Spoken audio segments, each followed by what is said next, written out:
მოგესალმებით ძვირფასო ტელემაყურებლებო. ეთერშია ტელეკომპანია TV4 და დღეს ჩვენ ვაგრძელებთ ჩვენს გადაცემათა ციკლს. უყოველთვის რაღაცნაირად გადაცემას რო ვიწყებ, ხშირად მეშლება ხოლმე ის რომ არ თქვა რომ ტელეკომპანიას სეზონი იწყებს მაუწყებლობას, იმიტომ რომ 3 წელია კარგად მოგეხსენებათ, სწორედ ამ ტელეკომპანიის სახელით გადიოდა ჩვენი გადაცემა ეთერში, ჩვენი მშობლიური ტელეკომპანია სეზონი, სამწუხაროდ იცით გადაწყვეტილების შესახებ და დღეს უსხვა ეთერით გვიხდება მაუწყებლობა. მაგრამ ჩვენ როგორც გითხარით, არასდროს არ შევერგუებით იმას, რომ ჩვენთვის კარები დაიხუროს და ჩვენ ვერ გავაგრძელოთ მაუწყებლობა. ეს ასე არ იქნება და აქედან გამომდინარე უკვე გვიხდება სხვა რეალობაში მაუწყებლობა. პირველ რიგში მინდა შევეხო საქართველოში მიმდინარე პროცესებს.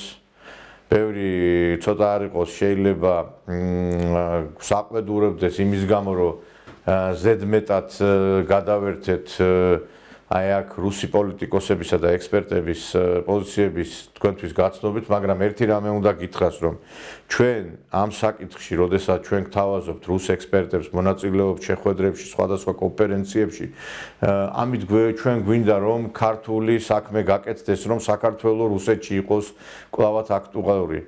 ჩვენ გარკვეული დელეგირებული სახელმწიფოსგან უფლებები არ გაგვაჩნია, მაგრამ ყოველთვის გამოვდივართ ჩვენი ქვეყნის საუკეთესო ინტერესებიდან და ამ შეხვედრებზეც არასდროს ხელისუფლებას პირიქით გარკვეულწილად არ უქმნით პრობლემას. ჩვენ აქ იმისთვის არა ვართ, რომ ხელისუფლება ვაკრიტიკოთ, არამედ ვცდილობთ, რომ ხელისუფლებისა და ქვეყნის ინტერესები იქნას დაცული, მაგრამ სულ სხვა არის, როდესაც ტელეეთერის საშუალებით ჩვენ თქვენთან მავუწყებლობთ. ჩვენ აქედან უკვე შეგვიძლია იმაზე ვილაპარაკოთ, რაზეც გული გტკივა, რაც გვაღელვებს და რა თქმა უნდა, ეხლა მე ადრეც თქვი და ამ გადაცემებში ვისაუბრე და ეხლაც მინდა რომ ამაზე ვთქვა, რომ ეხლა როდესაც ქვეყანაში ერთადერთი საკითხი არის ამ არაბული ქალაქებისა და არაბული ინვესტიციების მშენებლობაზე საუბარი და ჩვენ ეხლა ამას არანაირად არ შევეხოთ, ეს იქნება უნამუსობა. და მე პირადად მიმაჩნია ადამიანი, რომელიც რაღაცა პოლიტიკურ რეალობასთან და პოლიტიკურ დღესწესრიგთან აქვს რაღაც შეხება, ამაზე პოზიცია არ დააფიქსიროს, მაშინ ეს გარკვეულწილად არის ის პოზიცია, რომელიც ხალხს ჰქონდა სააკაშვილის რეჟიმი რო იყო 9 წელი და ხმას რო არ იღებდნენ და დღეს ხათაშორის ძალიან ბევრი ეგეთი პოლიტიკოსი ყავს ჩვენ, რომლებიც გოგლი-მოგლი სჭამდნენ. ეხლა ვერ ვიტყვი რომ ნატაფერაძესავით შეიძლება 9 წელი იმით დაკავებული იყვნენ, იმიტომ რომ ზოგს მაგის თავიც არ აქვს რომ გააკეთოს და შნოც. თუმცა ერთი ფაქტია, რომ როცა ქვეყანას უჭირს, როცა ქვეყნისათვის საჭიროებო საკითხია, განსახილველი შენ უნდა რაღაც სამოქალაქო პოზიცია დააფიქსირო და არათუ დააფიქსირო, რიგ შემთხვევებში იბრძოლო კიდევაც იმისათვის, რომ რაღაც შენი ქვეყნისთვის სასიკეთო იყოს. მე პირადად კიდევ ერთხელ ვიმეორებ, კატეგორიულად წინააღმდეგი ვარ იმისა, რომ ქართული მიწები დიდი რაოდენობით გაიყიდოს უცხოელებზე და მე ამ შემთხვევაში გამოვხატავ ჩვენი უწმინდესი პატრიარქის პოზიციას. არავის არ აქვს უფლება არც მეფეს, არც უბრალო მოქალაქეს, რომ ქართული მიწა გაყიდოს. რა არის მთავარი ფასეულობა, რომელსაც ჩვენ უნდა გაუფრთხილდეთ? მე მახსენდება ჩემი ერთ-ერთი ვიზიტი ამერიკის შეერთებულ შტატებში და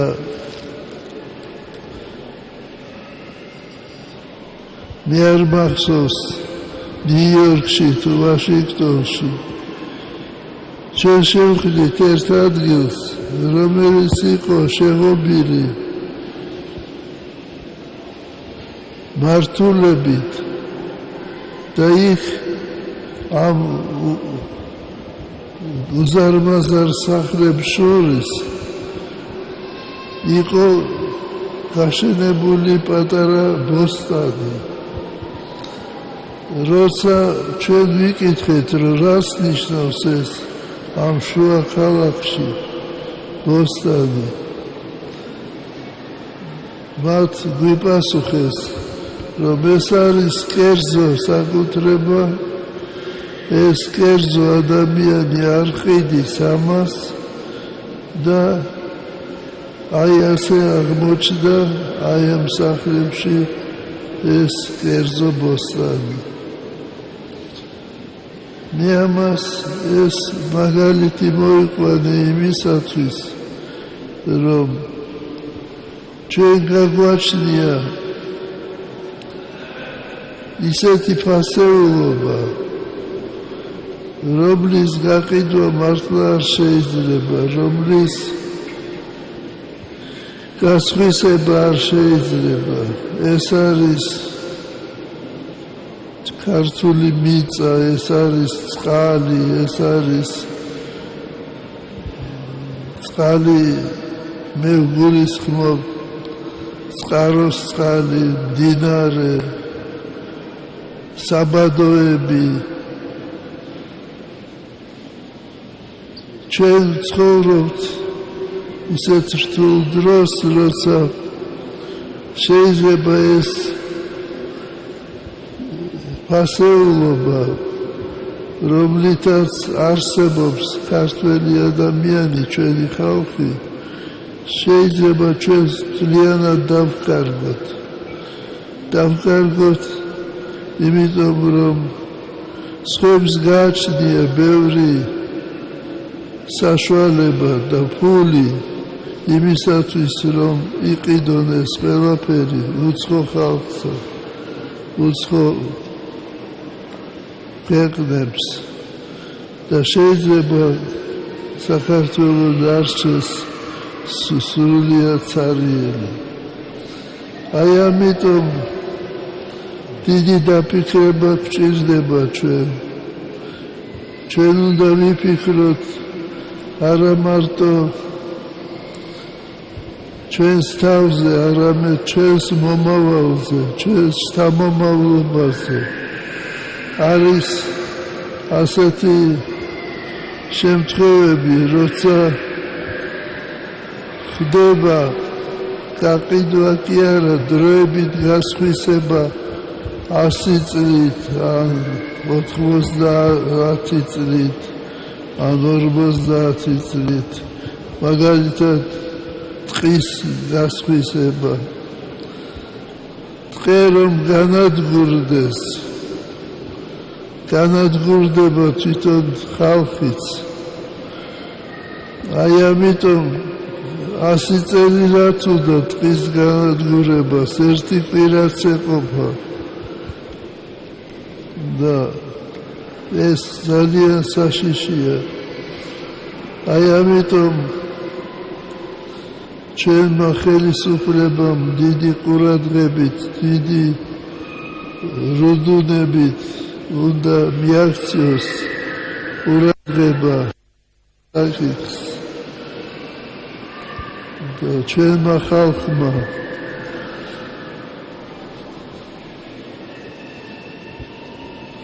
ღმერთმა ინებოს რომ გაგვეხსნას გონება და ჩვენ გავიგოთ რა არის აუცილებელი ჩვენთვის რა არის ნამდვილი ფასეულობა ჩვენთვის ჩვენ თუ ინვესტიციებზე ვლაპარაკობთ და ქვეყნისთვის სასიკეთო ნაბიჯებზე გადავლაპარაკობთ, მოდით ქარხანა ფაბრიკები ავაშენოთ და არა ის რომ ქართული მიწები გავყიდოთ, მერე იქ რაღაცა ვიღაცები კორპუსებს და ვილებს ააშენებენ და საქართველოში შეიქმნება არაქართული დასახლებები. მე ყველა კონფესიას პატივს ავცემ მეგობრებო და ყველა ეთნიკურ ჯგუფს, მაგრამ ეხლა არ მინდა ღიად ვილაპარაკო და თქვენც კარგად მიხვდებით რაზე არის აქ საუბარი. რომ არის დასახლებები საერთოდ ქართული ვერ ისწავლეს ადამიანებმა და ვერ გაიგებ რო ჩახვალ ამა თუ იმ რეგიონში არის საქართველოს თუ არ არის საქართველოს და ჩვენ გვინდა ეხლა კიდევ რომ აქ ახალი ესეთი არაქართული დასახლებები შევქმნათ. წყალსაც წაუღია ისეთი ინვესტიცია და ისეთი ეკონომიკური კეთილდღეობა, სადაც ქართული არ იქნება და საქართველოს არ იქნება. და მე ცოტა გაკურვებული ვარ იმ ხალხის პოზიციით, რომ აბა თქვენ ეკონომიკური წინსვლა არ გინდათ, ქვეყნის წინსვლა არ გინდათ. ადექით მაშინ და აჩუქეთ ეს ქვეყანა სხვას და თქვენ თუ გონიათ ეხლა ეს საქართველოს რომ მიერთოს ვიღაცა ჩვენმა მეზობელმა ქვეყანამ მაგალითად აქ რამე ეკონომიკური კეთილდღეობა არ იქნება და უფრო რაღაცა შეიძლება ბუმი იყოს ინვესტიციების. რა თქინათ ესეთი ინვესტიციები თუ აქ ეროვნული ინტერესები არ იქნება გათვალისწინებული. ამდენი ხანია ჩვენ ვლაპარაკობთ რომ საწარმო ფაბრიკები ჭირდება ქვეყანასო და საწარმო ფაბრიკები აქ ახსნების მაგივრად ჩვენ რაღაცა კიდე ახალი კორპუსები და რაღაცა დასახლებები უნდა შევქნათ. ვინ იქნებოდა წინააღმდეგ იმისა რომ მაგალითად იმ არაბულ ინვესტორს გაეხსნა ფაბრიკა საწარმო. ორივე ხელით ხაზ დაუჭერდით ამას ჩვენ. ვინ იქნებოდა ამის წინააღმდეგ გაეკეთებინათ საწარმო ფაბრიკები. არა აქ უნდა შეიქმნას დასახლებები თან ლაპარაკია იმაზე რომ აი ეს ინვესტორი ვინც არის 60%-ო უცხოელებზე უნდა გაიყიდოსო. მე ვერ გეკითხები თქვენ ეს საქართველოს თქვენ რაღაცა 200 მილიონიანი ქვეყანა ხო არ გონიათ. ყველა ეროვნული ინტერესებით გამოდის და ყველა საკუთარ ეროვნულ ინტერესებს უფრთხილდება. ამერიკა არ არის ერი მეგობრებო და ამერიკისათვის მნიშვნელობა შეიძლება არ კონდეს იმას იქ ვინ იქნება, მაგრამ დღეს უკვე ამერიკაც კი აი ამ მიგრანტების პოზიციას ძალიან ისე სხვანაირად უყურებს და ამიტომაც იყო მექსიკასთან რომ უდიდესი გარკვეული კედელი აშენდა და ეხლაც კიდევ მიღებული არის მუსულმანური გარკვეული ქვეყნების მიმართ შემბოჭველი პოზიციები რომ იქ არ იქნენ ისინი დასახლებულები. მე გეკითხები თქვენ აი ამ პოზიციიდან გამომდინარე როგორ შეიძლება ჩვენ აი არ გვაღელვებდეს და როგორ შეიძლება მე რომ იმ ადამიანებს ვინც აი ამაზე გარკვეულწილად რაღაცა სხვა პოზიცია აქვს მოღალატეები უწოდოთ ჩვენ. მოიცა ეხლა სიტყვაზე რახან ნაციონალი იტყვის იმას რომ ან ვიღაცა ნაციონალების სატელიტი იტყვის რომ ეს ასე მაგალითად ეხლა რო თქვას რომ საქართველოს უნდა აღორძინდესო ჩვენ უნდა ვთქვათ საქართველოს უნდა დაიღუპოსო და მოიცა ეხლა რახან რაღაცა ნაციონალი თუ იტყვის იმას რომ ჩვენ საპირისპირო ვერ გავიგე რა შუაშია აქა და რატო ხდება ამ თემის გამარგინალება ესე რომ რაღაცა მიბმა რაღაც მარგინალურ ჯგუფებთან იმათ რაღაც თავიანთი დღის წესრიგი აქვს, მაგრამ ფაქტი ერთია, რომ მე არ მინდა ისეთი ქვეყანა საქართველოს ჩვენი ეროვნულ უმცირესობაში იქნება ქართველობა. მაგრამ ეს ეხლა ეს საკითხი რა თქმა უნდა იმ კაცისთვის, რომელსაც ეროვნული ცნობიერება რაღაცა დამღუპელად მიაჩნია და საქართველოში რაღაცა ნაციონალური ინტერესები მიაჩნია მეათე ხარისხოვნად იმისთვის რა თქმა უნდა მიუღებელია ის რომ ვიღაცამ თქვას რომ ეს პოზიცია რომ არ გაიხსნის ქართული მიწები და რაღაცა დამღუპელი გონია. ჩვენ კიდევ ერთხელ ვიმეორებ. უკვე ისე გათავხედნენ აქ ზოგიერთები რომ საქართველოში დავით გარეჯე რომ ლაპარაკობდი ჩვენ იმაზე საუბრობდნენ რომ ეს თურმე ყოფილა ჩვენი ქვეყნის საწინააღმდეგო. მე პირადად როდესაც ზოლობდი დავით გარეჯის თვის მაშინ და ბევრი ადამიანი იყო მათ შორის მაგრამ ბევრი გაჩუმდა ბევრი საუბრობდა რომ აი არ გვინდა ამ ქვეყანასთან დაძაბვა ურთიერთობის. დღეს მაინტერესებს სად არის დავით გარეჯი ვინმე ახსოვს? ჩვენ ხო გვახსოვს საპატრიარქოს პოზიციაც იყო სახელმწიფოს პოზიცია რომ მოდი ნუ დავძაბავთ ურთიერთობას გავჩერდეთ დაველოდეთ ხო აი მე დავემორჩილე იმას რომ რაღაც გარკვეულ პოზიციებს საპატრიარქოსი რომ გავჩერდით და რა რამე არის შედეგი? გეკითხებით არის შედეგი დავით გარეჯთან დაკავშირებით? ჩვენ რამე წინ წავიწიეთ? ის შეთანხმებაც კი რომელიც შედგა მაშინ პირველ პირებს შორის რომ სასულიერო პირებს მაინც ქონოდათ უფლება რომ შესულიყვნენ აი ამ სიწმინდეებში მოელოცათ ესეც კი ვერ იქნა შესრულებული. რა ვერ გავიგე ხა მღვდელი რო შევიდოდა კელიაში და მონასტერში ამითი რა დაუშავდებოდა აზერბაიჯანს და ჩვენ ამ ქვეყანას უწოდებთ სტრატეგიულ მეგობარს და რაღაცა ჩვენთვის რაღაცა განსაკუთრებულ სტატუსის მქონე ქვეყნად. მე კიდევ ერთხელ ვიმეორებ არავისთან დაპირისპირება არ მსურს არც აზერბაიჯანთან არც თურქეთთან პირიქით ძალიან კეთილმეზობლური ურთიერთობა გქონდეს უნდა აღნიშნავ კიდევაც რომ ალიევი ქვეყნის დიდი პატრიოტია და ხშირად მე ვფიქრობ, რომ ეს კაცი თავისი ქვეყნისათვის სასარგებლო ნაბიჯებს დგამს და არა ჩვენი ქვეყნისათვის. თავისი ქვეყნისათვის კარგ ნაბიჯებს დგამს და ჩვენი ქვეყნისათვის არ დგამს ნაბიჯებს, იმიტომ რომ საქართველოს არასდროს არ ყოფილა დამპყრობელი. საქართველოს არასდროს არ ყოფილა მიმტაცებელი სხვისი ტერიტორიების. და ალიევმა მიიტაცა ჩვენი ტერიტორია და მე ვერასდროს ვერ ჩავთვლი მას ჩვენი ქვეყნის მეგობარ ქვეყნის ლიდერად, იმიტომ რომ ჯერ სანამ დემარკაცია არ მომხდარა საზღვრების, რანაირად შეიძლება რომ მას კონდეს ეს ტერიტორია. და მე კიდე ეხლა როდესაც ჩვენ საუბრობთ რომ კიდევ ვიღაცები შემოუშვათ აქ და კიდევ საფრთხე შექმნა ტერიტორიების დაკარგვის, ამიტომაც არის რომ ესეთი სიფრთხილე გვაქვს. და მე რო ლაპარაკობთ, ვინ ჩამოვა აქ და ვინ იქნებათ, ვინ იცხოვრებს, ვინ ჩამოვა და ის სწორედ ის ხალხი ჩამოვა, ვინც ახლა დაბორიალობს სხვადასხვა ქუჩებში, რუსთაველზე და პერიფერიებში. გაიარეთ ხალხო ქუჩებში და ნახავთ, ვერ გავიგე ვინ ჩამოდის, ვინ ცხოვრობს, აი ვინც მოცხოვრობს, ისინი ჩამოვლენ. ღაზას სექტორიდან ჩამოვა ხალხი, ჩამოვლენ სხვადასხვა ცხელი წერტილებიდან, უმიწოდ დარჩენილი ხალხი, უსახკარო დარჩენილი ხალხი. თორე აქ ნორვეგიელი, გერმანელი და ბრიტანელი მე არ მინახია საერთოდ. ან თუ მინახია რაღაცა მიზერული რაოდენობით. ვინ ჩამოვა და ჩამოსულები არიან. რატო ვინ ჩამოვიდა, ვინ ჩამოვა კი არ უნდა დაისვას კითხვა. ვინ არის ჩამოსული შეხედეთ ერთი.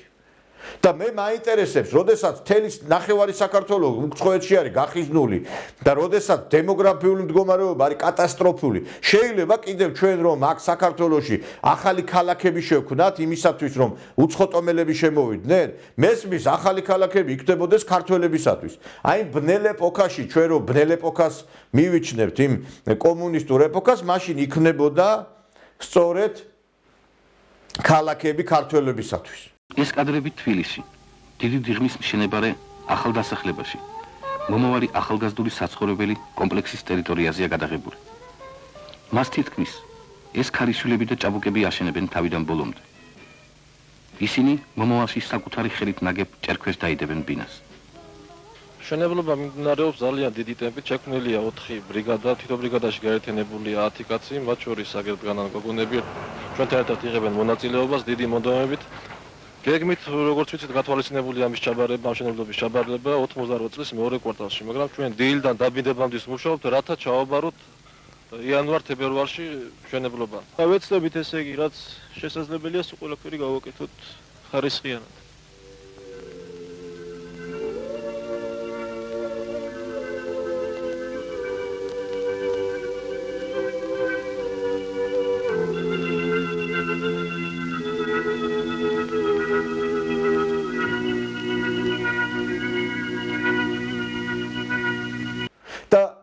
იმ ადამიანებს, ვისაც მაგალითად არ ქონდათ საცხოვრისი, სახელმწიფო აძლევდა მათ ბინებს. ყველა ადამიანი ღებულობდა ბინას და ყველა ადამიანი ღებულობდა ასევე სამსახურს, უფასო სწავლა, უფასო განათლება, უფასო ჯანდაცვა. აი ეს იყო სახელმწიფო პოლიტიკა, მეგობრებო. შენთან ერთად მაღლები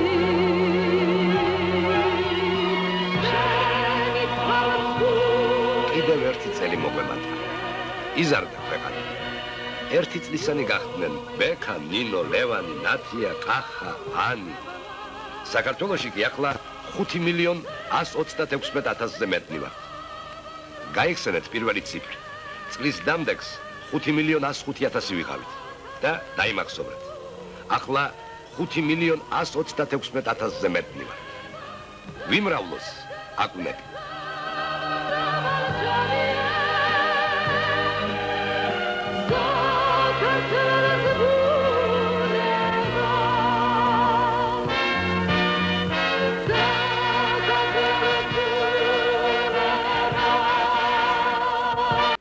და დღეს ეხლა იქნება ახალი ქალაქები, რომლებშიც ქართველი ვერ იყიდის ამ დასახლებაში საცხოვრებელს.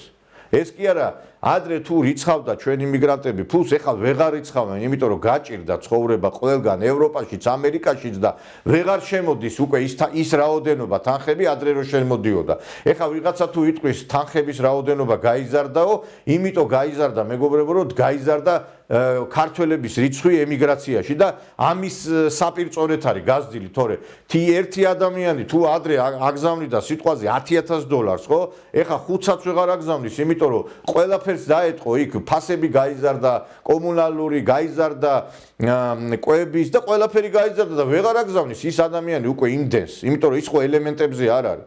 აქედან გამომდინარე მე იცით რა მიკვირს, რომ ვერ ხვდები, იცით რა არის? ჭირსაც წაუღია ისეთი საქართველოს, სადაც ქართველი არ იცხოვრებს. ვასილ მჟავანაძე იყო ცენტრალური კომიტეტის პირველი მდივანი, მაშინ იყო გაგანია კომუნიზმი და ეს კაცი მაშინ იმას ფიქრობდა, ქართველები ყოფილიყვნენ უმრავლესობაში ყველა დასახლებულ პუნქტში. და მახსოვს, კოპლატაძე იყო, ადელკინ კოპლატაძე, ბათუმის აჭარის პირველი პირი და როდესაც გაიგობს ვასილ მჟავანაძემ, რომ ბათუმში იყო ქართველობა უმცირესობაში, დაავალა, რომ მაღალმთიანი აჭარიდან ჩამოასახლეთ ქართველებიო. და როდესაც ეს დავალება მისცა კოპლატაძემ თქვა, რომ გაოგნებული ვიყავიო, რეებს ლაპარაკობს ეს კაციო ამ გაგანია ეპოქაში კომუნისტში როგორ ეხლა ესეთი რაღაცა, მიუღებელად შეიძლება ყოფილიყო მიჩნეული და რო შეიშმუშნა ეს კოპლატაძე, მე მჟავანაძემ უთხრა თუ ვერ შეასრულებო, მე სხვას დავავალებო. არა, როგორ გეკადრებათო, მე ამ საქმეს გავაკეთებო და მართლაც რო ჩავიდა მჟავანაძე 1 წლის შემდგომ 2-3%-ით გაიზარდა ქართველების რაოდენობა და მჟავანაძემ მითხრაო, რომ ყოჩახო ხო შეგძლებიაო და აქედან გამომდინარე უკვე ისიც უკვე სხვა პოზიციაზე იყო. და სხვა მიდგომები იყო. და ჩვენ ვერ გავიგე კომუნიზმის ეპოქაში, როდესაც ცდილობდნენ ქართველები ყოფილიყვნენ უმრავლესობაში, ეხლა ჩვენ რაც იმ ხალხმა მოგვიტანა, რაც იმ ხალხმა შემოგვინახა, ერთადერთი რაც ქვეყანაში დარჩა მიწარ, ისიც უნდა გავყიდოთ. აღარაფერი აღარ დარჩა გაუყიდველი ამ ქვეყანაზე.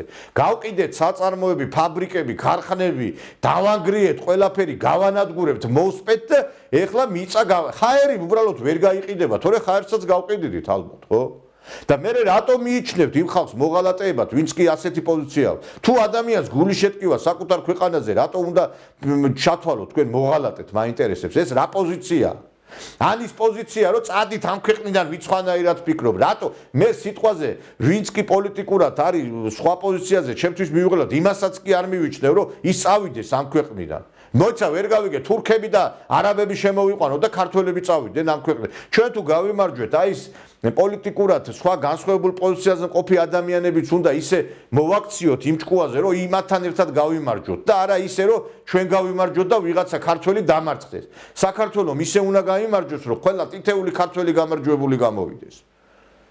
მე შორს ვარ იმ აზრისგან კიდე, რომ ბევრი ეხლა რაღაცა დამახინჯებას ახდენს პოლიტიკური მოვლენების და ესეთი პოზიცია აქვს, რომ ქრისტესთვის თურმე ყველა ეთნიკური ჯგუფის წარმომავლობის ადამიანი მოყვასია, როდის აქეთ გახდით ასეთი ქრისტიანები მაინტერესებს თქვენ?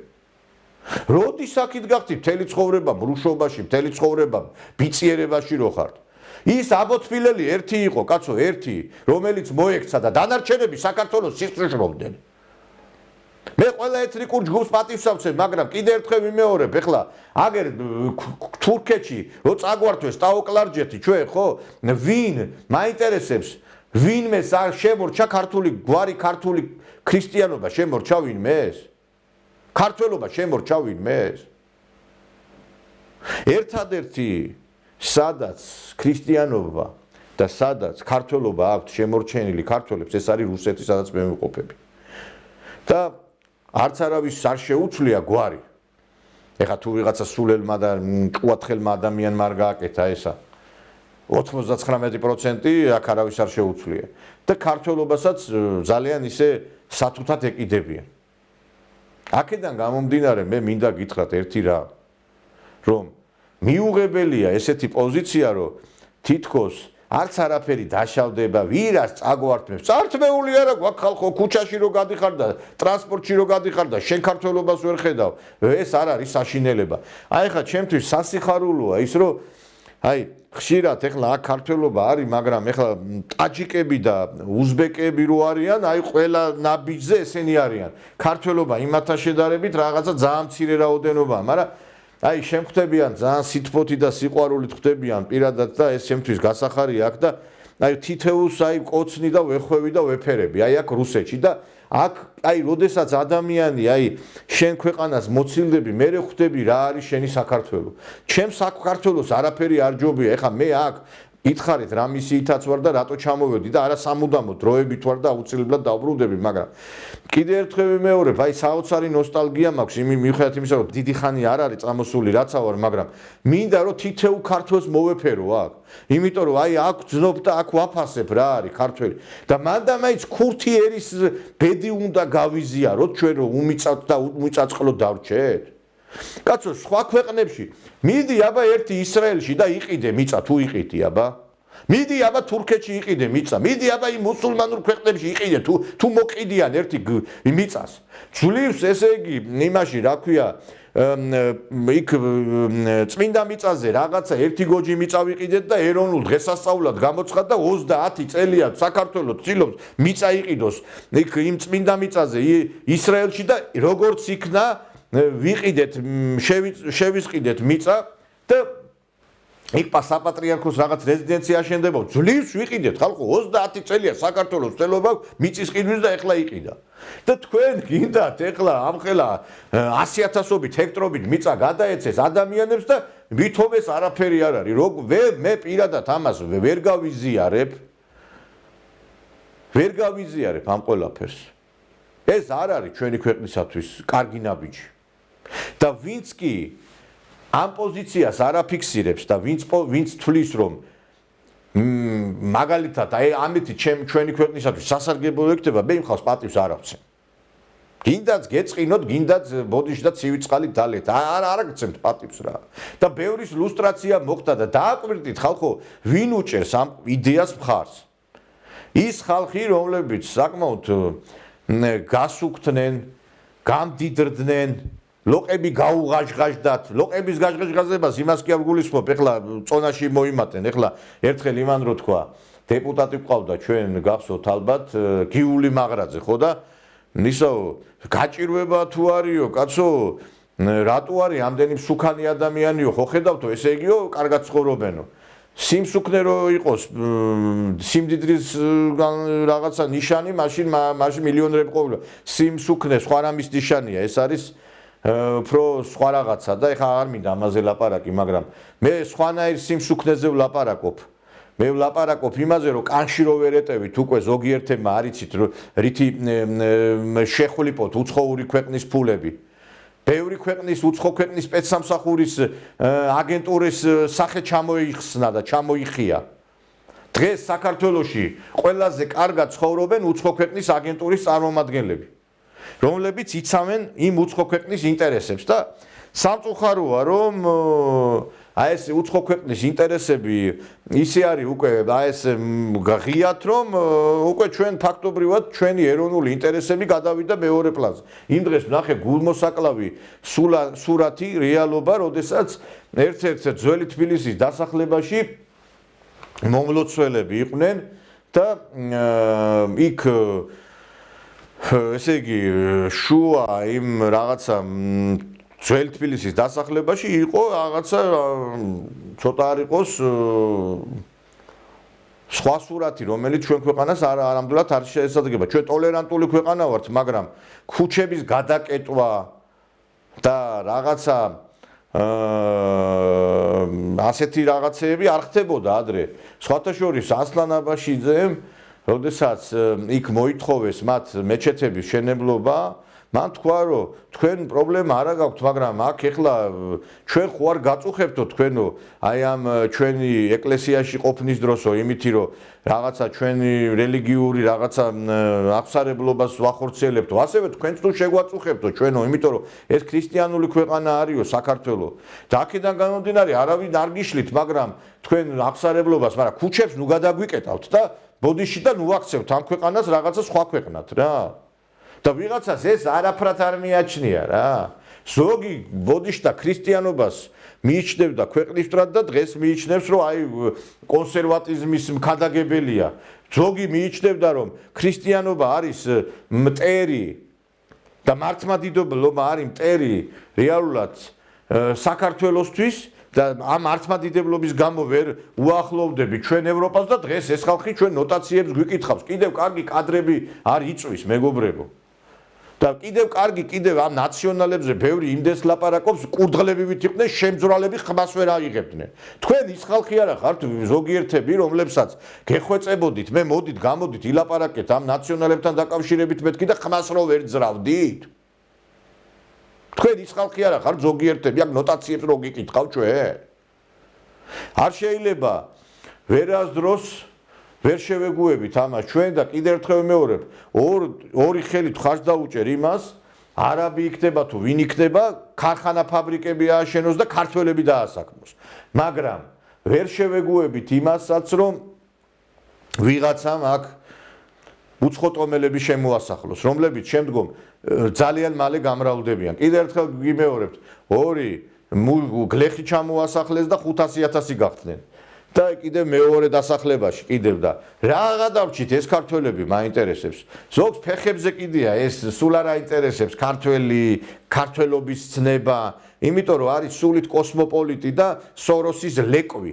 სოროსის ლეკვი რო ხარ, ეს შენთვის მიუღებელია უკვე ეს ეროვნული გარკვეული ნიშა და შენთვის არაფერს არ წარმოადგენს ეს. და ერთი რამე არის კიდე რომ ცხოვრება ისეთი რამეა მეგობრებო რომ თანამდებობა არის იმასავით რაღაცა მალი არის კიბესავით არის რომ ახვალ ერთი ფეხით მეორე თვე ჩამოხვიდე რა და იმ ჩამოსვლას ყველანაირად უნდა ჩამოხვიდე და რომ ჩამოვა ზოგიერთები მე ამ ქვეყანაში ცხოვრება არ უნდათ მაინტერესებს მე ვეხვდები ახლა თბილისის აეროპორტში რო შეხვალ ასე გონია იმაში ბანგლადეშში მოხდი რა მე ვეხვდები ახლა ევროპისკენ მივდივარ თუ და ევროპის მაგივრად რაღაცა ისეთ სიტუაციაში აღმოჩნდით რომ უკვე ეს ქვეყანა წმინდა წყლის ქრისტიანულ ქვეყნად კი არა შეიძლება უკვე სხვა ქვეყნის სხვა ტიპის ქვეყნად გადაიქცეს და ნუ გამოგვიყვანთ კიდე ჩვენ ჰომოფობებად და რაღაცა ვიღაცის წინააღმდეგ მებრძოლ ხალხად საქართველი კაცი არის ტოლერანტი ქართველი ხალხი ყოველთვის ცდილობს რომ იყოს მიმტევებელი ყოველთვის იყოს უცხო ტომელების მიმართ იმ პოლიტიკის მატარებელი, რომელიც მათ პრობლემას არ შეუქმნის, პირიქით საქართველოში უფრო კარგად ზნობენ ისინი თავს ზოგიერთები, ვიდრე თავიანთ ქვეყანაში. მე რა არიცით რა მინდა გითხრათ. როდესაც აი ისევ ამ დავით გარეჯის თემას და ამ რუსულ-ქართულ ურთიერთობებს მინდა დაუბრუნდე. როდესაც მე ამ რუსულ-ქართულ ურთიერთობების თემას ვიხილავ და ლაპარაკობ, ხშირად ეს მიუღებელია ჩვენი ქვეყნის ზოგიერთი აი ჩვენი ქვეყნის ფარგლებს გარეთ ყოფი იმ ხალხისთვის, რომლებიც მიიჩნევენ რომ აი მაგალითად აზერბაიჯანულმა მედია კალიბრმა გააკეთა ესეთი სპეციალური გადაცემა, სიუჟეტი, ეს ახლა სახელმწიფო დაქვემდებარებაშია ყველა მედია საშუალება და მით უმეტეს ეხლად და მე რო ვთქვი რომ მაგალითად აჭარაში ჩვენ რუსებს ეგლი უნდა დაუდგათ რუს ჯარისკაცებს იმიტომ რომ მათი მეშვეობით განთავისუფლდა აჭარა, გურია, ჯავახეთიო ამათმა გააკეთეს სიუჟეტი და მე ჩამთვალეს რაღაცა გამომიყვანეს პროვოკატორად, იმიტომ რომ ესო პროვოკატორიაო, იმიტომ რომ როგორ შეიძლება ამის ქადაგებაო რუსების მიმართ, როცა უამრავი ქართველიო თურქების მხარეს ბრძოლობდაო. გესმით თქვენ როგორ რას კადრულობენ ესენი? ესე იგი, ჩვენ რომ ვლაპარაკობთ რომ რუსეთთან ურთიერთობა უნდა გქონდეს, რუსეთის დამსახურებით არის აჭარა, გურია და რუსეთი არის საქართველოსთვის ერთ-ერთი ყველაზე დიდი პარტნიორი, გამოდის აგერ აზერბაიჯანული სახელმწიფო მედია საშუალება, ვითომ კერძო და ლაპარაკობს რომ თურმე ეს არის პროვოკაცია და მე თურმე დავით გარეჯს რო ვიცავ, თურმე ეს არის რაღაცა სომხეთის ინტერესებს გამოვხატავ თურმე და რაღაცა როსსატრუდნიჩესთან ვარ კავშირში. ერთხელ ვიყავი კონფერენციაზე.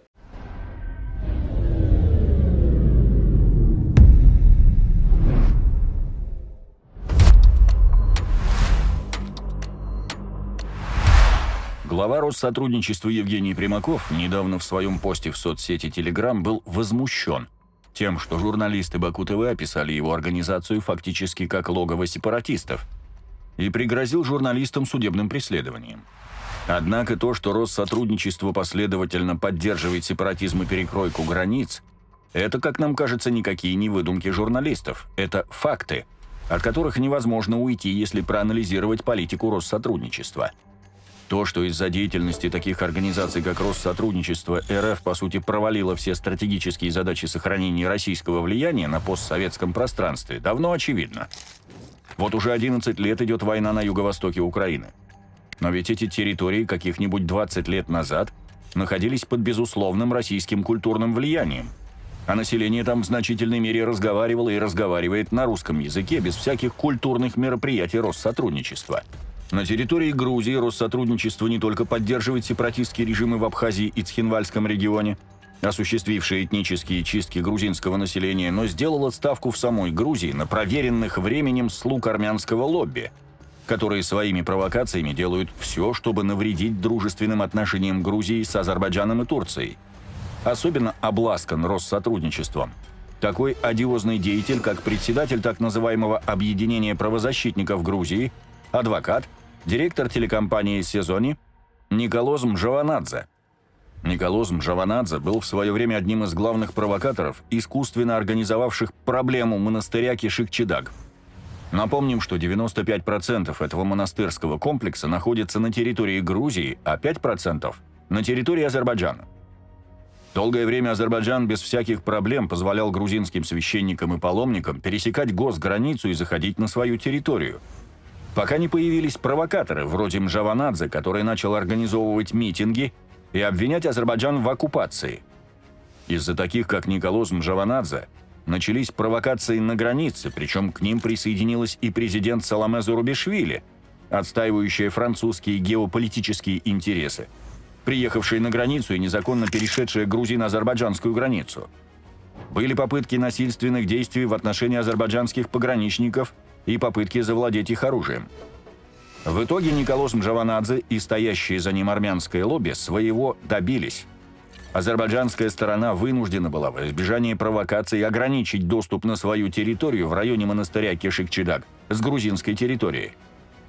То, как переживает Николоз Мжаванадзе за грузинские православные святыни, красноречиво показывает видеосюжет в его же передаче, на которую он пригласил священника грузинской православной церкви.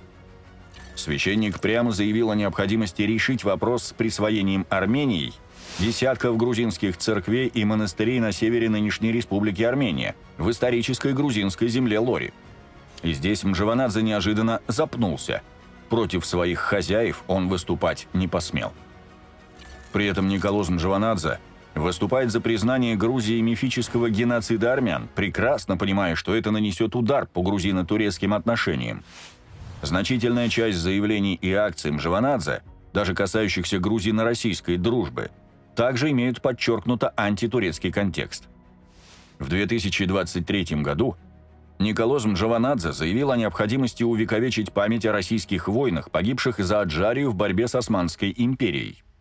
Но если говорить всю историческую правду, то следует признать, что большая часть грузин-мусульман Аджарии во время войны 1877-78 года все же выступала за Османскую империю и воевала за нее.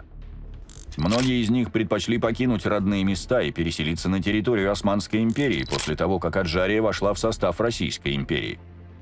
Логично, если увековечивать память русских солдат, сражавшихся против Османской империи, то можно увековечить память и тех, кто тогда воевал за эту империю, особенно грузин-мусульман. Во всяком случае, та же Турция увековечила память не только своих солдат, сражавшихся во время Первой мировой войны при Чанак-Кале, но и их противников. Более того, с началом Первой мировой войны в 1914 году в Аджарии вспыхнуло проосманское восстание, которое с исключительной жестокостью подавили российские войска и дашнакские каратели, разорив десятки аджарских деревень и убив десятки тысяч мирных жителей. Однако, естественно, об увековечивании памяти грузин-мусульман Аджарии, ставших жертвами дашнакского террора, Николоз Мжаванадзе даже не заикается.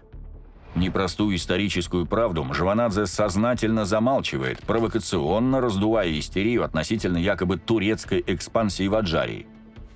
И этот активно работающий по методикам армянского лобби против интересов Грузии, заключающихся в дружбе и сотрудничестве с Турцией и Азербайджаном провокатор Мжаванадзе, сегодня является самым главным партнером Россотрудничества в Грузии.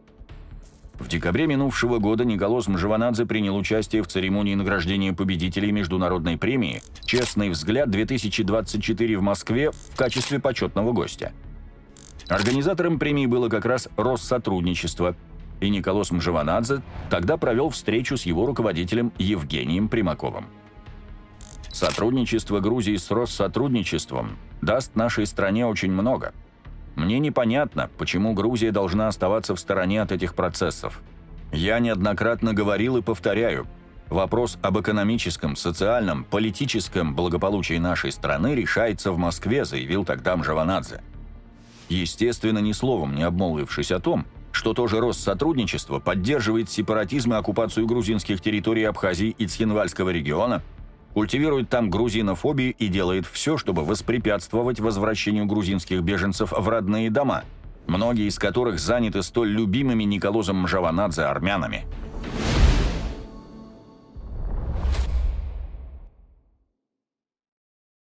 ესე იგი, აი როგორ გათავხედენ ესენი უკვე ხედავთ თქვენ, რომ აი ამას კადრულობენ ასე ღიათ, რომ დავით გარეჯ თუ იცავ ხარ, შენ რაღაცა სომხეთის ინტერესებს გამოხატავ, შენ თუ მაგალითად აჭარაში ლაპარაკობ, რომ რუსეთის მეშვეობით მოხდა საქართველოსთვის ტერიტორიების დაბრუნება, შენ თურმე არა ხარ სწორი, იმიტომ რომ თუ რუსებს უნდა დაუდგათ ძეგლი, თურმე თურქებსაც უნდა დაუდგათ, იმიტომ რომ იმ თურქების ხარეს ქართველები უდოდნენ. ხედავთ ხალხო რა პოზიციაა. და მე აქ საქართველოში ამ ანტირუსული განწყობების უკან უნდა მივხვდეთ, რომ ხშირად არა მარტო დასავლეთი, არამედ სწორედ აი ეს ჩვენი მეზობელი ქვეყნის წარმომადგენლები არიან. ამიტომაც არის არც თურქეთს, არც აზერბაიჯანს არ აწყობს, რომ საქართველოში ქართულ-რუსული ურთიერთობები აღდგეს, იმიტომ რომ მათთვის ეს დამღუპელი არის. და ბევრი დღეს რომ გამოდის, რომ აი ჩვენ არაბიზაციის წინააღმდეგი ვართ, ასევე რუსიფიკაციის წინააღმდეგი, ვინ რა რუსიფიკაციის წინააღმდეგი ხართ ხალხო? მაინტერესებს თუ რამე გადარჩენა არის და ქვეყნის დაცვა არის, სწორედ აი რუსეთს უკავშირდება. კიდე აი რაღაცა რო არ რაღაცა თუ კარგ სიტყვით, რაღაცა სისულელეს მაინც დუიტყვით რა. ის თუ აფხაზეთი და სამაჩაბლო დღეს საქართველოს იურისდიქციაში არ არის, ეს ჩვენი თავის ბრალია, იმიტომ რომ ჩვენ თვითონ ავირჩიეთ ის პოლიტიკა, რომელმაც აი ამ შედეგამდე მიგვიყვანა და ეხლა ჩვენ თუ აქ ამ ქვეყანაში გვინდა რომ თურქეთის პროვინციად, აზერბაიჯანის პროვინციად ვაქციოთ ეს ქვეყანა, მაშინ კიდევ ერთხელ ვიმეორებ, რა თქმა უნდა, აქ ვერც რუსეთზე იქნება საუბარი, ვერც საქართველოს. თქვენ ეს ქვეყანა გინდათ, მე მგონი, ააშენოთ. თქვენ ეს ქვეყანა გინდათ ააშენოთ. ის რომ რუსეთმა გადაარჩინა საქართველოში ბოლო ქრისტიანობა, მართლმადიდებლობა და ქართველობა, ამას ბევრი ვერ იაზრებს. უმადური ადამიანი არც ღმერთს უყვარს, არც ადამიანსო. პატრიარქის ციტირებას რო ახცენთ, ის ციტირებას გააკეთეთ უამრავჯერ მას, რომ რუსი ერის და რუსეთის მნიშვნელობაზე რომ უსაუბრია. და ვიღაცა ისე უყურებს ამ პროცესებს ერთმა სხვათა შორის ერთმა ავანტყოფმა ადამიანმა, რომელიც ბოდიში და სახელი გვარიც არ მინდა რომ ახსენო, იმიტომ რომ რეკლამა იქნება მისთვის. დაწერა ესეთი რამე, აიო თბილისიო, ადრეო საერთოდ არ იყო ქართულიო, ადრეო საქართველოში ქართული. მე კარგი იყო ხალხო, ეგაა ყველაფერი. მოიცა ერთი წამი თბილისის თავკაცები რომ ქართველები არ იყვნენ ძირითადად სხვა ქვეყნის სხვა ეთნიკური ჯგუფის წარმომადგენლები და როდესაც უმცირეს ეს კარგი იყო, მე ჩვენ კიდე ეს უნდა აღვადგინოთ, იმ კომუნისტებს ძეგლი უნდა დაუსვათ, დაუდგათ, რომ აი ეს ყველაფერი შეიცვალა და ეხლა გამოდი ზოგიერთი კომუნისტი, ვითომ კომუნისტი ლაპარაკობენ, გამოდიან იმის შესახებ, რომ აიო, ესე იგი იმ დროსო ესეთი სიტუაცია იყო და რა, მე ჩვენ დავაბრუნოთ ის სიტუაცია. კიდე ერთხელ ვიმეორებ, თქვენ მართლა არ ვიცი ვინ არიან ეს ხალხი რა, არ ვიცი რა, გაუგებარია. თქვენ ვერ გავიგე, სული წაწყმით ეცუ.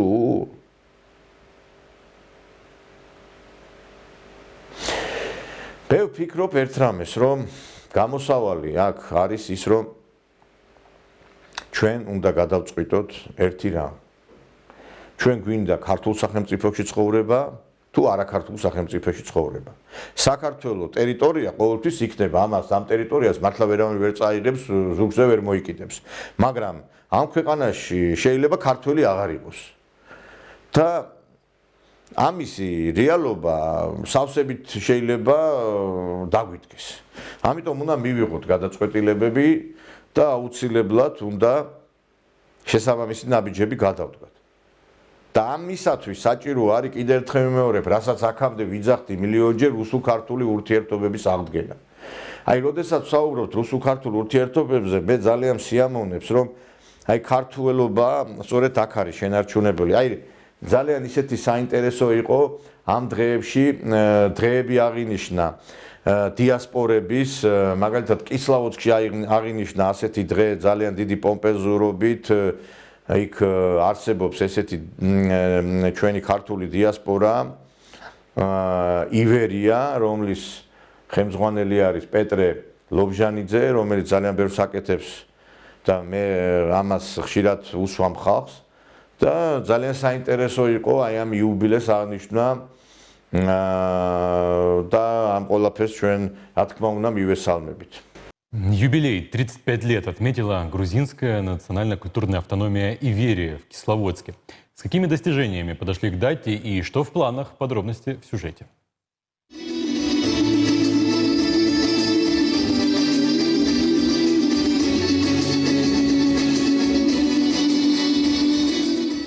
На Ставрополе проживает 120 национальностей. Согласно Конституции, каждая может создать национально-культурную автономию для защиты национальных интересов граждан, поддержки и развития своего национально-культурного достояния.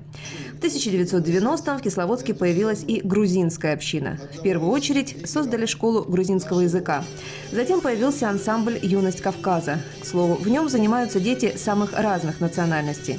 Сегодня таких ансамблей при грузинском обществе уже 3. В Иверии состоит 500 человек. Возглавляет автономию с 2023 года Петр Лобжанидзе.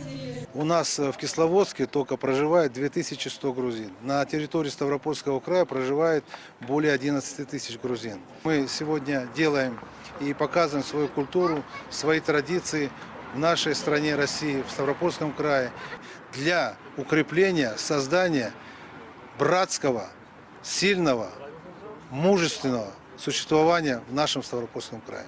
Несмотря на вечный спор армян и грузин, чьи блюда вкуснее и чья община старше, живут в Кисловодске дружно. И не только с армянской общиной. Весной этого года грузинская община Иверия получила статус региональной культурной автономии. Руководить доверили все тому же Петру Лобжанидзе. Свою работу ведут совместно с Министерством по национальной политике и делам казачества. Мы видим, и какая помощь оказывается на СВО нашими национально-культурными автономиями. Мы видим, сколько бойцов разных национальностей от Ставропольского края присутствуют на линии фронта и выполняют боевые задачи. Но также очень важно, когда здесь, на мирной земле, на нашей территории Ставропольского края, дети растут. Они добиваются определенных результатов и в спорте, и в науке. На большом праздничном концерте выступления творческих коллективов с грузинским колоритом.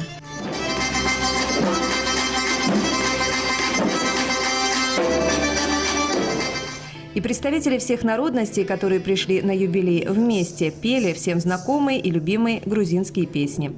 Юлия Бычкова, Николай Ванесян, Вести, Ставропольский край.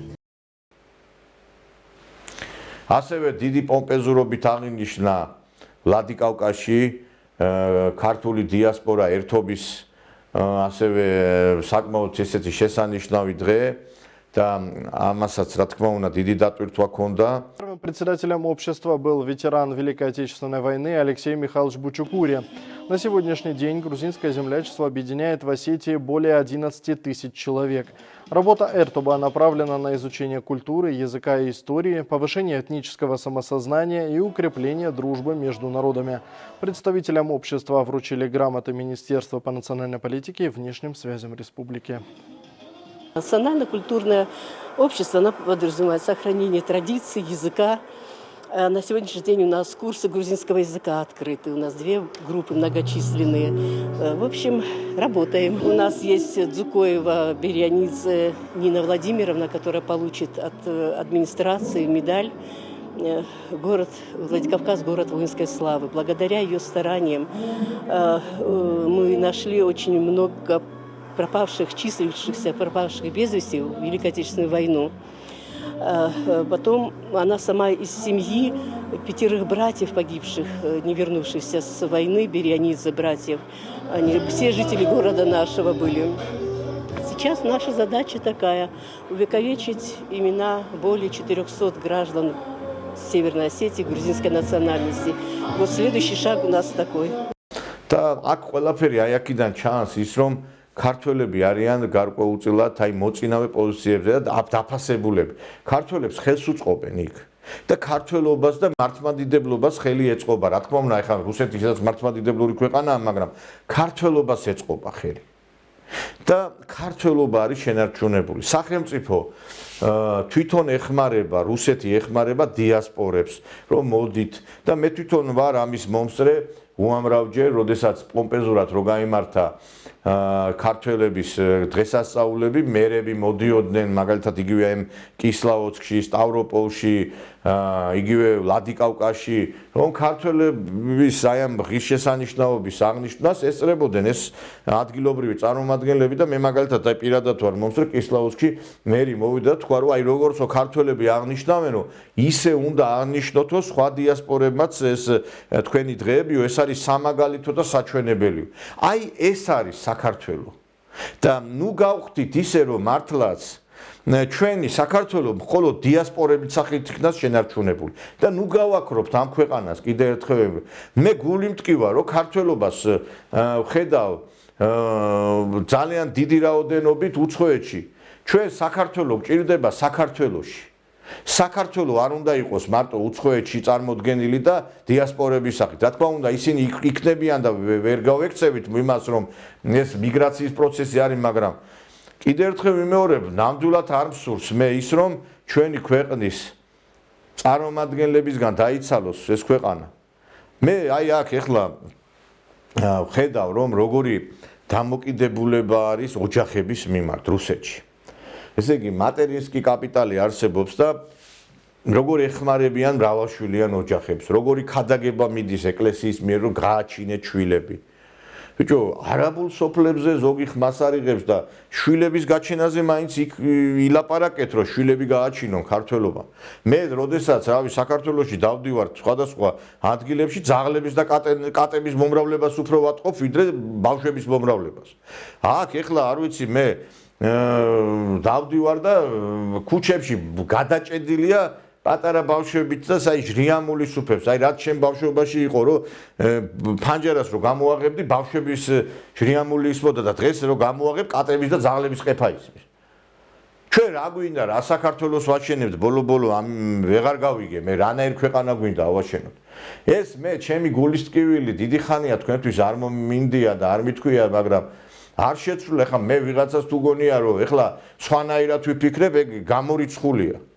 და მე კიდე ერთი რამე არის, რომ აი როგორც მე განახეთ სიუჟეტი, არ შეიძლება რუსეთის ინტერესები იყოს იქ, ვიღაცას რო გონია რომ ეხლა ამ ვიღაცა ტვინგაყინულმა თქვა რომ ამ არაბული ინვესტიციების უკან რუსეთის ინტერესები შეიძლება იყოსო და რუსეთისა და თურქეთის და სხვადასხვა ჩვენი მეზობლის ინტერესები რაღაცაში შეიძლება გადაიხლართოს, მაგრამ რაღაცა ინტერესებში, მაგრამ არავითარ შემთხვევაში ისინი კავკასიაში ყოველთვის იყო დაპირისპირება რუსეთსა და თურქეთს შორის და თურქეთის სატელიტე ქვეყნასა და რუსეთს შორის. და ჩვენ ვხედავთ, რომ უკვე ახალი მოთამაშეები შემოდიან ჩვენს რეგიონში, ისინი თვლიან უკვე თავიანთ თავს იმათ, რომ უკვე ჩვენ ზევიდან გადმოყურონ და რომ ბევრი ამ რუსებს აგინებთ, მაინტერესებს, რომ დაგვიდგება ის დრო, როდესაც ვიღაცეები ძალიან მალე ტერიტორიულ პრეტენზიებს გამოგვიცხადებენ, ვინ უნდა დაგვიცვას ჩვენ. ერდოღანმა, რომელმაც თქვა, რომ თურქი მესხები, არავითარი მესხები რო არ არიან, ჩაასახლეთო, ეს არის თუ არა ტერიტორიული პრეტენზიები, გეკითხებით. ეს არის თუ არა ტერიტორიული პრეტენზია, როდესაც თურქეთი გეუბნება ჩვენ, რომ თურქი ჩაასახლეო. თუ არ ჩაასახლებ, რას იზამ? რას იზომ და ადგება და იმ ზომას მიიღებს, რა ზომაც უნდა მიიღოს ალბათ. ჩვენ ვიცით რა ზომების მიღება შეუძლია თურქეთს. თურქეთის ინტერესები საქართველოში კარგად და მკაფიოდ ჩამოაყალიბა დავით ოღლუმ, რომელმაც თქვა, რომ ჩვენ ეკონომიკურად უნდა დავიბრუნოთ ჩვენი პოზიციები ტერიტორიების სახითაც. ცეცხლითა და מחვილით აღარ ხდება უკვე ტერიტორიების დაბრუნება, ეს უკვე სხვაგვარი სახით ხდება და აქედან გამომდინარე ბევრი რო თვლის, რომ ეს თურქული სერიალები, ეს თურქული გარკვეულწილად ვითომ ინვესტიციები, ეს რაღაც სხვა მიზანს ემსახურება, ძალიან ვცდები ჩემო მეგობრებო. მაგრამ სამწუხარო ის არის, რომ ამ მოღალატეებს ვერ ეცემა პასუხი და მოღალატეების სათარეშოდ არის ქცეული ჩვენი ქვეყანა. აი ეს არის ყველაზე გულდასაწყვეტი და მე მგონი, რომ მოვა ის დრო, რომ აი ყველა ის ნაძირალა, ყველა ის მოღალატე, ვინ ჩვენი ქვეყნის ინტერესების რაღაცა დოლარებზე ყიდის, სიმდიდრეზე ყიდის, ყველა დაიჯება სასტიკად. ყველა დაიჯება სასტიკად, იმიტომ რომ დღეს საქართველოში ქართველ კაცზე მეტად დაჩაგრული არავინ არ არის. დღეს ვინც ცხოვრობს კარგად, ეს არის უცხო ქვეყნის ინტერესების გამომხატველი ადამიანი და უცხოტომელი. ქართველი კაცი არის დაჩაჩანაკებული, დაგლახავებული და გაძვალტყავებული. და მე აი იმ დაკოჟრილ ხელებს მინდა მოვეფერო კახეთში, გურიაში თუ იმერეთში, რომელსაც ხელები აი ამ სიმწირგან აქვს დაკოჟრილი, რომ მის მუშაობას და მის აი ამ ამაკს სამწუხაროდ არ აქვს ფასი. ადრე, როდესაც გლეხი მუშაობდა და მაშინაც ჰქონდა ხელები, რა თქმა უნდა, დაკოჟრილი, ის დოვლათი შექონდა მას ოჯახში. დღეს სამწუხაროდ ბევრს თვლის, რომ ქართველი კაცი გამოიყვანოს მუქთახორად, არაფრის გამკეთებლად, უქნარად, ცოლს უშვებენო, უცხოეთშიო, მოძალადეთ უნდა გამოიყვანონ. ეს ყველაფერი რატო კეთდება ვერ ხვდებით ხალხო? ეს ყველაფერი ერთი ჭრილია, იმიტომ რომ ქართველი კაცი უნდა იქნას დაჩაჩანაკებული, ძირს დაცემული, რომ მე აი მუცხოტომელების და აი ამათი კერპი შეიქმნას, ამათი კერპი და გამოდის კიდევაც ეს ჩვენი ტელესექს დივები, ტელეეთერი და ლაპარაკობენ იმის შესახებ, რომ მე ქართველს ბარში არ შეუშვებ, რესტორანში, ქართველი კაცი მოძალადეა, უცხოელები კარგია. აი ეს ხო მიდის ეს ტენდენცია და ამას უსმენ ჩვენი ახალგაზრდობა. და ყოველწლიურად 700 ქალი ქორწინდება თურქ მოქალაქეზე. ეს ხო სტატისტიკური მონაცემებია. ეხლა ზოგი შეიძლება ფიქტიურია, მაგრამ რამდენია აქ რამდვილად რო რეალობას შეეფერება ეს ყველაფერი. იცით რა არის, ქართველი კაცი მართლაც ძიმე მდგომარეობაშია, იმიტომ რომ როდესაც ადამიანს წაართმევ იმის საშუალებას, რომ რაღაცა ჯიბეში ფული კონდეს და რაღაცა სამუშაო კონდეს, ეს კაცი უკვე მყარი არის. ადამიანი სარჩოს გარეშე და სამუშაოს გარეშე არის მკვდარი. და დღეს საქართველოში როგორც სააკაშვილმა დაიწყო ყველანი ციხეში, ისე გრძელდება ყველანი ციხეში, უბრალოდ ეხლა სხვა მეთოდებით, რომ აი ამ ოჯახური ძალადობის, ქალთა მიმართ ძალადობის და 80% ციხეში სწორედ აი ამ მიმართულებით ზის და მეც ამის რეალურად ამ საქმეების არაერთი მქონია ხელში გამიცნია და ამათი მეშვეობით ნადგურდება ქართველი კაცები. ქართველი კაცები ნადგურდებიან და სამწუხაროდ უცხოტომელები შემოდიან. და მე ვფიქრობ, რომ თუ ასე გაგრძელდება, რა თქმა უნდა, გარკვეული შედეგი დადგება აქ იმ მიმართულებით, რომ ქართული გენი და ქართული დრიტა გაიღვიძებს ისე როგორც საჭიროა. ვიღაცას გონია, რომ ქართულ კაცს შეუძლია დააჩმოროს და ჩააფურთხოს სულში და დააჩაჩანაკოს. ესე ვერ მოხდება. ჩვენ რომ ესეთი რამე ესეთი ქართველი კაცის ასე დაჩაჩანეკა რო შეიძლებოდეს და განადგურება რო შეიძლებოდეს, მაშინ ამას რაღაცნაირად სხვებით შეძლებდნენ. და ვერავინ ვერ შეძლო და ვერც ეხლანდელი გარკვეულწილად რეალობაში მყოფი მტრებიც ვერ შეძლებენ ამ ყველაფერს. ეს არ იქნება მეგობრებო. და მე მინდა იმედიან ნოტაზე დაგემშვიდობოთ და გითხრათ, რომ მოდით დავბრუნდეთ საქართველოში, იმემიგრანტებს მინდა მივმართო. მოდით დავიცვათ ჩვენი ქვეყანა, ვიბრძოლოთ ბოლომდე მესმის რომ ძნელია დღეს ამ რეალობაში ამ სიტუაციის ყურება, მაგრამ ჩვენ ბრძოლისთვის შევქმნა ღმერთმა, ქართველ კაცს ხმალი არასდროს არ დაუგდია და ჩვენი ისტორია არის სულ ბრძოლა, ჩვენი იდენტობის, ჩვენი მიწის, ჩვენი სარწმუნოების მიმართ და დადგათ რომ ეხლაც რომ ალბათ ეს ნაბიჯები გადავდგათ და ნუ ველოდებით ვიღაცა რომ ჩვენს მაგივრად გადაედგამს ამ ნაბიჯს. საქართველო უნდა გადაარჩინოს ქართველმა კაცმა. საქართველოს სხვა ქვეყანა ვერ გადაარჩენს. მე ამით დაგემშვიდობებით და ჩვენ შევხვდებით უკვე 4 შაბათს 21 საათზე ტრადიციულად TV4-ის ეთერში, იცით რომ სილკნეძეც გადის ჩვენი მაუწყებლობა, მაგთიზეც, სხვადასხვა საოპერატორებში კიდევ და სოციალურ ქსელებშიც რა თქმა უნდა. კარგად ბრძანდებოდეთ, ნახვამდის ძალიან მიყვარხართ და ერთი რამე იცოდეთ, საქართველო ყოველთვის გაიმარჯვებს და ქართველი გაიმარჯვებს. საქართველო არის პირველ რიგში ქართველების ქვეყანა, თუმცა ჩვენ პატივს ავცემთ სხვა ეთნიკურ ჯგუფებს. როდესაც ერთმა კაცმა თქვა, რომ საქართველო ქართველების ქვეყანაა, ის შერაცხეს იმათ, რომ თითქოს მან სხვა ქვეყნის წარმომადგენლებს შეურაცხყოფა მიაყენა. არ არის ესე.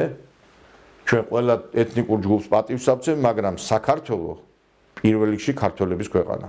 კარგად ბრძანდებოდეთ.